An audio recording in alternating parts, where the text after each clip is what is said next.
Salam sejahtera Malaysia. Terima kasih kerana menonton video-video berita-berita terkini daripada channel ini. Sebelum kita mulakan berita seterusnya, jangan lupa tekan butang subscribe, like dan share. Sila tinggalkan komen anda juga. Setiap komen anda amatlah dihargai. Denyut nadi suara rakyat bergema di channel ini. Berita terkini yang hangat pada hari ini. Salam sejahtera Malaysia, selamat pagi tuan-tuan dan puan-puan. Denyut nadi suara rakyat bergema di state channel ini.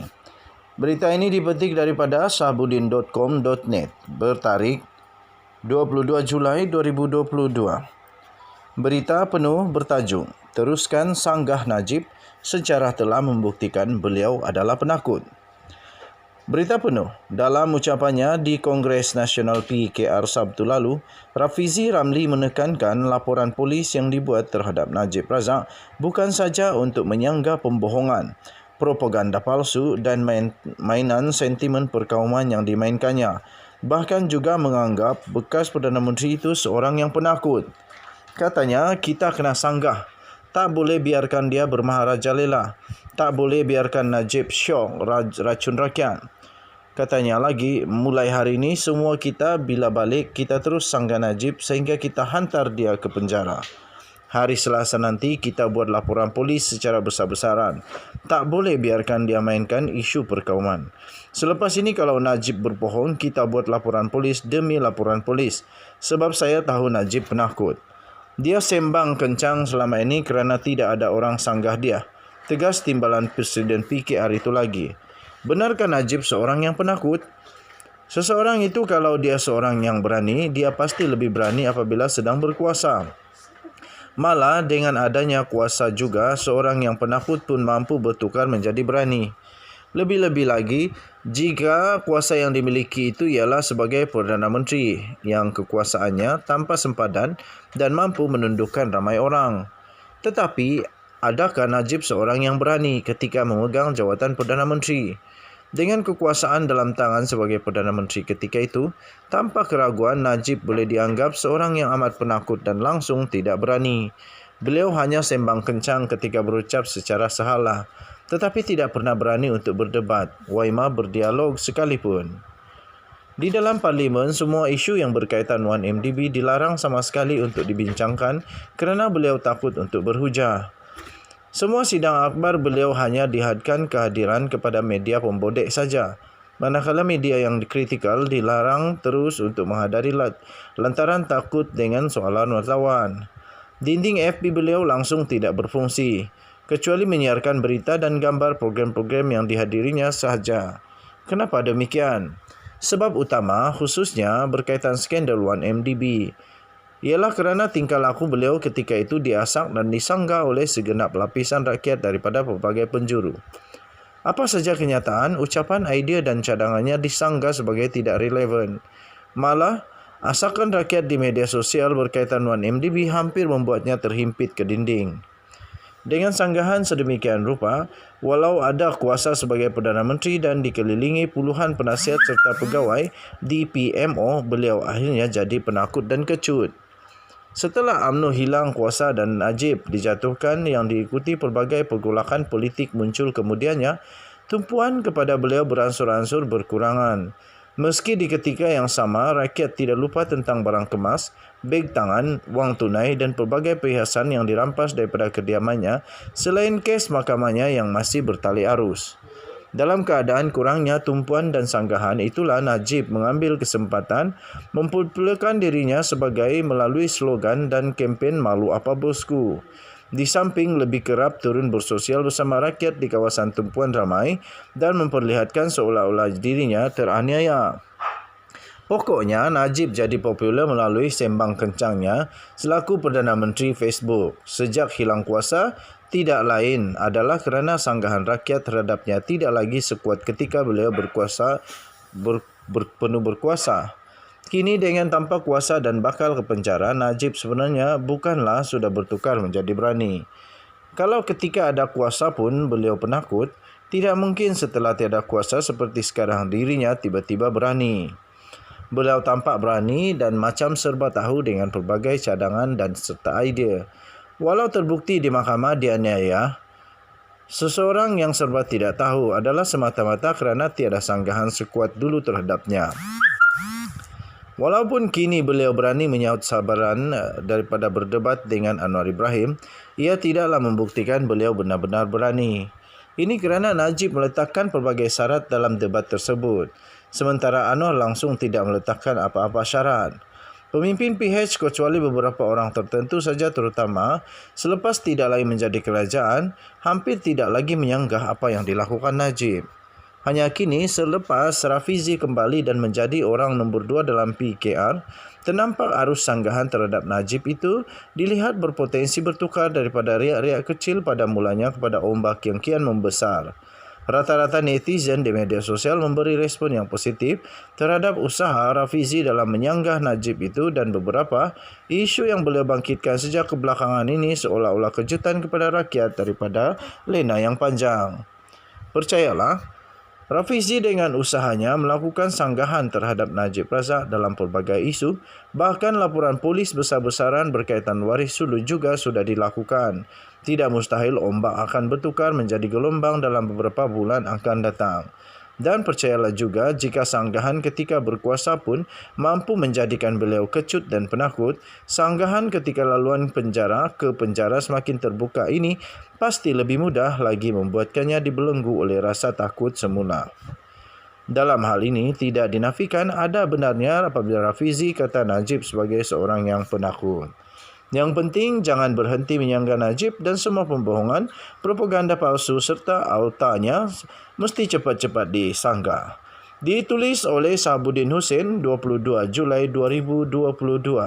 Sila maklum bahawa artikel tadi adalah tulisan daripada sahabuddin.com.my dan segala artikel itu menunjukkan pendapat pribadi daripada penulis artikel. Sila maklum, artikel ini tidak ada kena-mengena dengan pendapat dan pendirian daripada channel ini, The Twin TV. Sekian berita, kita jumpa lagi. Bye-bye.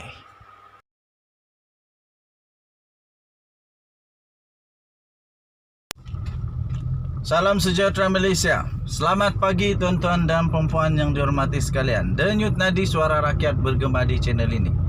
Saya mulakan dengan tajuk berita yang saya dapat dan mengejutkan pasti sampai bergegar-gegar jantung di jiwa.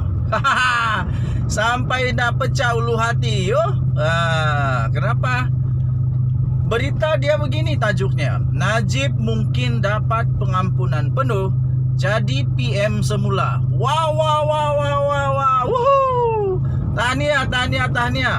Kalau betul tajuk beritanya dipetik daripada satu laman berita yang terkenal di seluruh Malaysia, sinarharian.com.my, berita secara online, baru diterbitkan sebentar kemarin sebenarnya 21 Julai, hari ini 22 Julai. Beritanya bertajuk Najib mungkin dapat pengampunan penuh jadi PM semula. Saya cuak, apa berita ni? Wow. Kalau betul, hebat memang Najib seorang yang hero. Tapi tiba-tiba saya nampak gambar penghias muka depan berita itu Tun Mahathir. Yang lucunya dengan berita itu orang memberikan komen, orang beri respon, orang share di Facebook 6.7 ribu. Kemudian yang memberikan ketawa emoji ketawa 36% memberikan emoji ketawa. Yo. Aduh, memang agak luar biasa berita ini. Tapi sebenarnya mukanya apa? Muka depan dia Tun Mahathir Mohamad. Jadi apa sebenarnya yang berlaku ini? Pengerusi Parti Pejuang Tanah Air atau Pejuang Tun Dr. Mahathir Mohamad berpandangan bahawa ada kemungkinan Datuk Seri Najib Tun Razak dapat mendapat pengampunan penuh atas kesalahannya termasuk penyelewengan, pecah amanah dan salah guna kuasa. Oh, rupanya pendapat Tun Mahathir. Ujar beliau, ia membolehkan ahli Parlimen Pekan itu bertanding dalam pilihan raya umum PRU akan datang dan menjadi Perdana Menteri semula. Mana mungkin. Tok Matasan sendiri mengakui perlu masuk penjara dulu. Itu yang diterbitkan oleh berita lah. Tapi Tok Matasan menafikan. Dia kata semua itu telah dispin oleh pemberita. Kata Tun Mahathir, saya tidak fikir Najib menggemari idea untuk masuk penjara. Dia mahu diampunkan tanpa masuk penjara. Mana ada. Anwar Ibrahim dulu pun mana dia gemar masuk penjara. Kirto, siapa lagi ya? Siapa Menteri Besar Selangor dulu masuk penjara? Saya pun dah lupa, takut salah sebut lah. Tapi masuk penjara, mana ada orang di dunia ini suka masuk penjara? Tapi Najib Razak kena terima lah. Salah tetap salah. Tapi memang mencemar sudahlah reputasi jalur nama baik keturunan. Apa boleh buatlah. Ini pengajaran untuk semualah, supaya selepas ini jangan buat kalau salah. Nanti sudah buat baru merayu susah. Kata Tun Mahathir lagi, sudah tentu hanya yang di-Pertuan Agong Al-Sultan Abdullah Riayatuddin Al-Mustafa Billah Shah yang boleh memaafkannya. Katanya dalam satu siaran di Facebook resminya pada Khamis yang lepas. Tapi saya pasti ke bawah Duli Yang Maha Mulia Seri Paduka Baginda yang di-Pertuan Agong Al-Sultan Abdullah Riayatuddin Al-Mustafa Billah Shah, seorang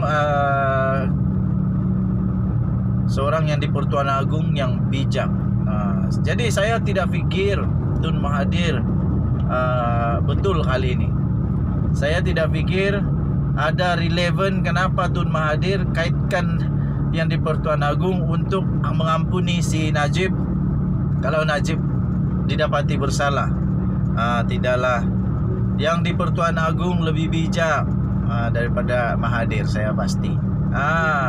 Jadi Tun Mahathir kadang-kadang sembarangan cakap juga. Antaranya yang inilah, mana boleh. Tidaklah mesti masuk penjara dulu. Rasa dulu di penjara beberapa tahun. Lepas itu kalau berkenan kepada Seri Paduka Baginda yang di-Pertuan Agong, bolehlah memohon untuk pengampunan penuh.